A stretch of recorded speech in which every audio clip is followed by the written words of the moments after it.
রাশেদ, জানিস আমার একটা স্বপ্ন আছে।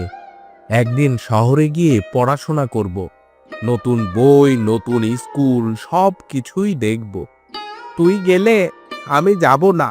আমরা তো ছোট থেকেই একসাথে বড় হচ্ছি, স্বপ্নও একসাথে পূরণ করব।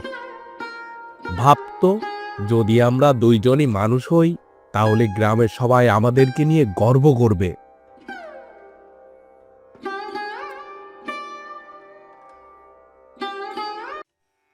আহা, তোমাদের কথা শুনে আমার যৌবনের দিন মনে পড়ে যায়।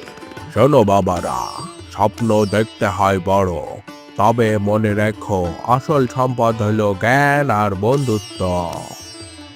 দাদু, আমরা একসাথে থাকবো সব সময়।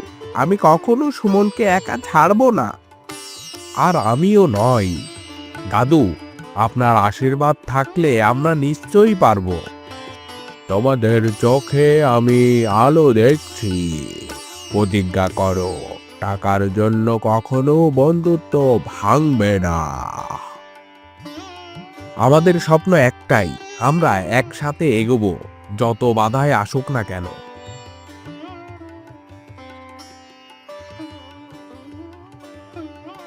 কিরে রাশেদ, আবার বইয়ে ডুবে আছিস? কি করব সুমন, মায়ের এত কষ্ট দেখে মন খারাপ হয়। মনে হয় পড়াশোনা ছেড়ে দিয়ে মাঠে কাজ করি। এই কথা বলিস না বন্ধু, তুই খুবই মেধাবী। যদি তুই থেমে যাস, তাহলে তোর স্বপ্ন, মায়ের আশা সবই নষ্ট হয়ে যাবে রে।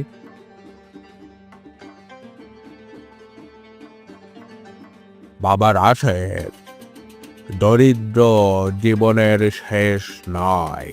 পরিশ্রম আর জ্ঞান মানুষকে উঁচুতে তোলে, হাল ছাড়িস না।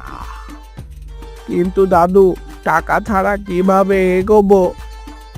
টাকা নয়, ইচ্ছা শক্তি সবচেয়ে বড় শক্তি। বিশ্বাস করো, তোর মেধা একদিন তোর পথ খুলে দেবে। শোন রাশেদ, আমি একা কখনোই শহরে যাব না। আমরা দুইজন একসাথে যাব, একসাথে পড়বো, না হলে কেউই যাব না। তুই সত্যি আমার জন্য এতটা ভাবিস? বন্ধুত্ব যদি কেবল সুখে থাকে, সেটা আসল বন্ধুত্ব নয়। সুখে সংগ্রামে পাশে থাকার নামই তো সত্যিকারের বন্ধু। শোনো সবাই, পড়াশোনায় তোমাদের জীবন বদলাবে। রাশেদ, সুমন, তোমরা দুইজনই চেষ্টা চালিয়ে যাও। আমি বিশ্বাস করি তোমরা একদিন গ্রামের মুখ উজ্জ্বল করবেই করবে। সুমন, আর কত অপেক্ষা?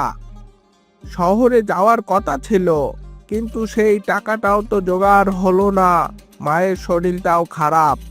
মনে হচ্ছে আমাদের স্বপ্নগুলো এই গ্রামের মাটির সঙ্গে মিশে যাবে রে। হাল ছেড়ো না বন্ধু, আমি একটা উপায় পেয়েছি। শুনেছি পাশের গ্রামে একজন বড় ব্যবসায়ী শহরে নতুন দোকান খুলছে।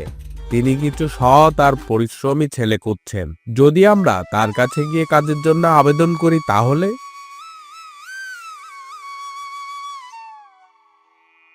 হে হে, কিরে বাবারা, হতাশ হয়েছিস? আমি তোদের কথা শুনেছিলাম। মনে আছে, জ্ঞান আর বন্ধুত্ব আসল সম্পদ। শুধু পড়াশোনা করলে জ্ঞানী হওয়া যায় না, জীবন থেকে অনেক কিছু শিখতে হয় রে। শোন, আমি ওই ব্যবসায়ীর সঙ্গে কথা বলেছি। তিনি তোমাদের দুইজনকে খুবই পছন্দ করেছেন। তবে শর্ত হলো, তোমরা কাজ করার পাশাপাশি পড়াশোনাটাও চালিয়ে যাবে। দাদু, কেন আপনি আমাদের জন্য এতটা করছেন?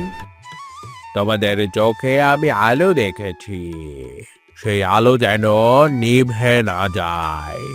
শহরের বড় দালান কোঠা আর আলোর ঝলকানি যেন তোমাদের আসল পরিচয় ভুলিয়ে না দেয়।